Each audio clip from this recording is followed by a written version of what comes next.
Sono Agostino Bruzzone, vi parlerò di Strategos. Strategos è la nuova laurea magistrale dell'Università di Genova, è una laurea nuova come concetto perché vuole creare una figura che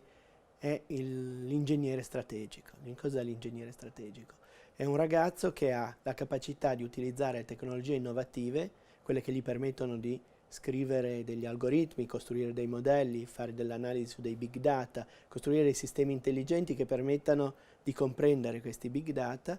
in modo da poter supportare le decisioni a livello strategico e decisioni che hanno un'incidenza fondamentale su quello che è lo sviluppo delle aziende piuttosto che della società, delle iniziative. C'è una grossa richiesta, questa laurea parte in fortissima sinergia con il mondo dell'industria, ci sono già tutta una serie di industrie che hanno dichiarato esplicitamente il loro interesse, da Accenture, Ansaldo, Leonardo, Paul Wurth, ma non solo grandi imprese come queste internazionali, ma anche aziende che si trovano, diciamo, ad essere delle high-tech company, delle aziende quindi che magari non utilizzeranno tanto questo genere di strumenti per supportare decisioni di sviluppo strategico, ma magari costruiranno loro medesimi degli algoritmi, dei modelli che poi andranno a proporre a quelle che sono, diciamo, aziende del calibro di quello che vi ho detto prima. Ci sono anche medie imprese, cioè per esempio Staraglass, Siglatech, Sim4Future, che stanno lavorando proprio nell'utilizzo di queste nuove tecnologie. La laurea è una laurea di ingegneria,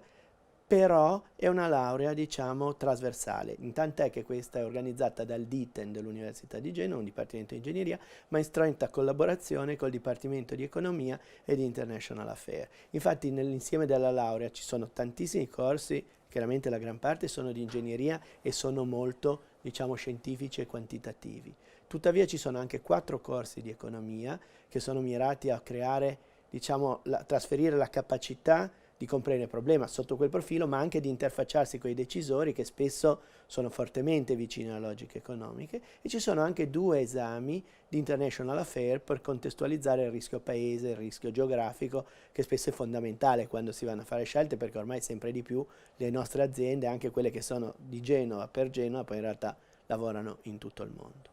La laurea è anche collegata con altre istituzioni, organizzazioni. Qui avremo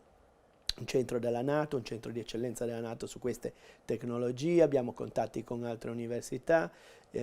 verranno organizzati anche seminari e workshop che hanno lo scopo sostanzialmente di non solo dare un valore aggiunto ai ragazzi, ma anche di essere aperti, perché alcune di queste aziende sono interessate anche a riqualificare le proprie persone, oppure c'è un interesse, diciamo, in generale a sviluppare determinate tematiche. Questo ci aiuterà anche a fare un po' da come quello che noi chiamiamo una carriera ponte, cioè un bridge che consente a persone che eventualmente non hanno il background che, diciamo, sarebbe quello canonico, noi ci aspettiamo dei ragazzi magari che hanno fatto la triennale in ingegneria, ma anche persone che hanno un profilo diverso potranno, seguendo questi workshop, accumulare i crediti in modo poi da potersi iscrivere.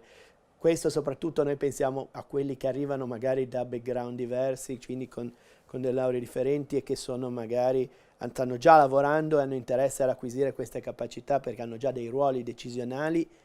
e vorrebbero magari anche comprendere meglio, per comprendere meglio come utilizzare queste tecnologie, ma anche per ragazzi giovani che arrivano da altre parti. La laurea è internazionale, integralmente in inglese, quindi noi miriamo a attirare tantissimi ragazzi anche da fuori, però è chiaro che è una grande opportunità per Genova. Questa è la prima delle laurea in Italia in ingegneria strategica, c'è già qualcosa in giro per il mondo, l'MIT ha un dipartimento che lavora su queste tematiche, è sicuramente un tema nuovo, è un tema che ci chiedono le aziende, ma c'è anche tanta opportunità di fare sviluppo qua, nel senso che non è un caso che alcune delle aziende che vi ho citato, non so, se io anche menziono sia Leonardo che Ansaldo, diciamo la proprietà barra headquarter sono locati uno da altre parti, no? Però su Genova c'è un nucleo estremamente forte di ingegneri e quindi c'è anche un'ottima opportunità a lavorare qua in aziende che lavorano in tutto il mondo. Accenture lavora in tutto il mondo, ma sicuramente molte delle persone poi saranno anche impiegate sul territorio nazionale, quindi penso che sia una buona opportunità di lavoro.